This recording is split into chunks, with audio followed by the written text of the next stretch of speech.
ऐसे ऐसे। लेखक विष्णु प्रभाकर। शब्दार्थ गलीचा सूत या ऊन के धागे से बना हुआ कालीन होता है। अंट शंट का अर्थ है फालतू चीजें। गड़गड़ का अर्थ है गरजने की आवाज। कल चैन को कहते हैं।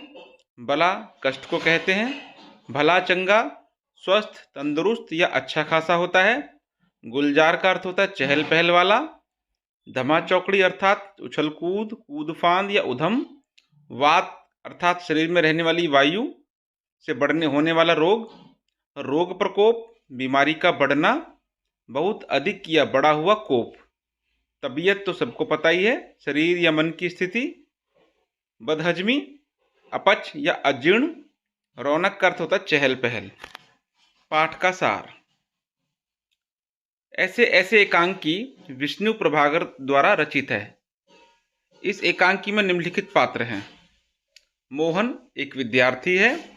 दीनानाथ एक पड़ोसी हैं। माँ मोहन की माँ है। पिता मोहन के पिता हैं। मास्टर मोहन के मास्टर जी हैं। वैद्य जी हैं, डॉक्टर हैं तथा एक पड़ोसन भी हैं।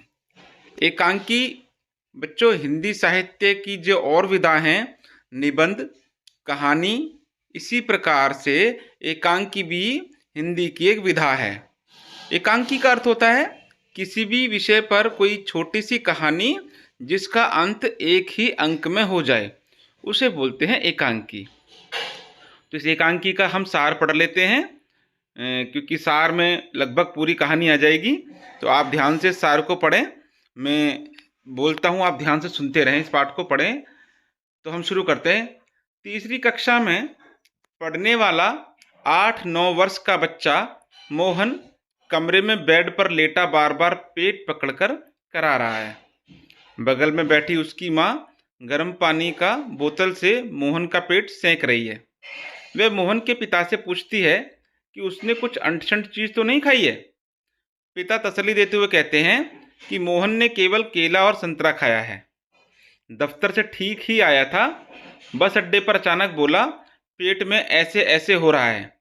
माँ अपनी ओर से घरेलू दवाई हींग, चूरन, पिपरमेंट दे चुकी हैं, परंतु कोई लाभ नहीं हुआ। तभी फ़ोन की घंटी बजती है। पिता फ़ोन रखने के बाद बताते हैं कि डॉक्टर साहब आ रहे हैं। थोड़ी देर बाद वैद्य जी आते हैं। वे मोहन की नाड़ी छूकर बताते हैं कि उसके शरीर में वायु बढ़ने के कारण ऐसा हो रहा है। वे बताते हैं कि उसे कब्ज है, कुछ पुड़िया खाने के बाद ठीक हो जाएगा।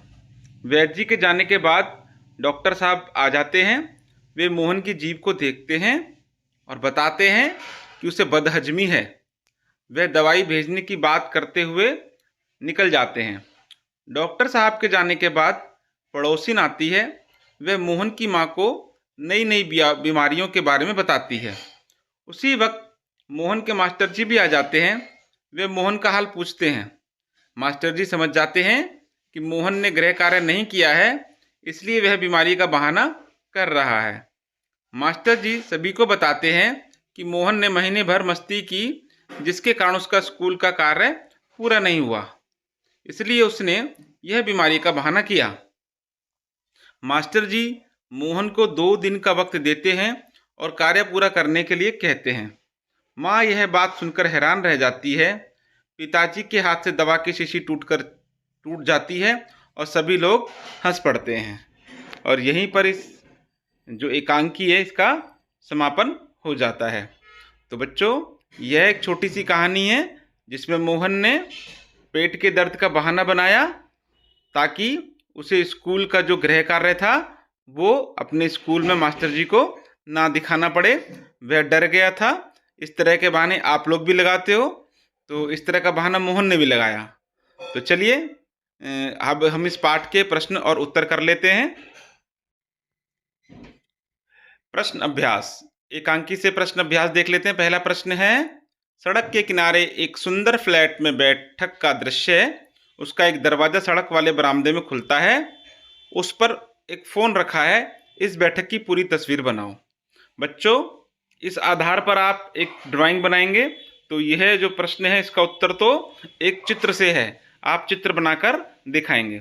अगला प्रश्न है, माँ मोहन के ऐसे ऐसे कहने पर क्यों घबरा गई थी?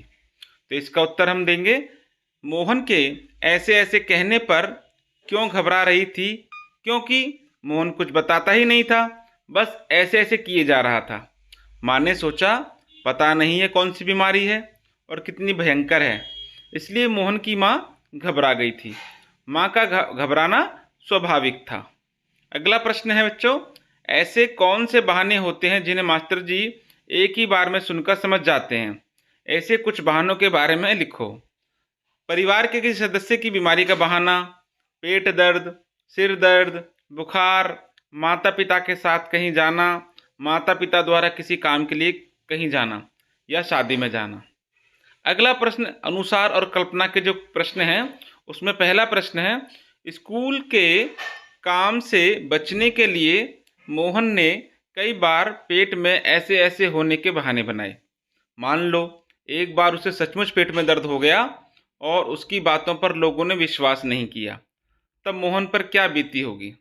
यदि किसी दिन मोहन को सचमुच पेट में दर्द हो गया तो कोई भी उसकी बात को नहीं मानेगा तथा उसका दर्द बढ़ता जाएगा, जो कि परेशानी का कारण बन सकता है। तब जाकर मोहन को पता चला होगा कि झूठ बोलने से क्या नुकसान होता है। उसे पछतावा होगा, हो सकता है कि वह भविष्य में कभी झूठ बोलने से तौबा कर ले। पाठ में आए वाक्य लोचा लोचा फिरे है के बदले ढीला ढाला हो गया है, यह बहुत कमज़ोर हो गया है लिखा जा सकता है, लेकिन लेखक ने संवाद में विशेषता लाने के लिए बोलियों के रंग ढंग का उपयोग किया है। इस पाठ में इस तरह की अन्य पंक्तियां भी हैं, जैसे इतनी नई नई बीमारियां निकली हैं, राम मारी बीमारियों ने तंग कर दिया, तेरे पेट में तो बहुत बड़ी दाढ़ी है। अनुमान लगाओ इन पंक्तियों को दूसरे ढंग से कैसे लिखा जा सकता था?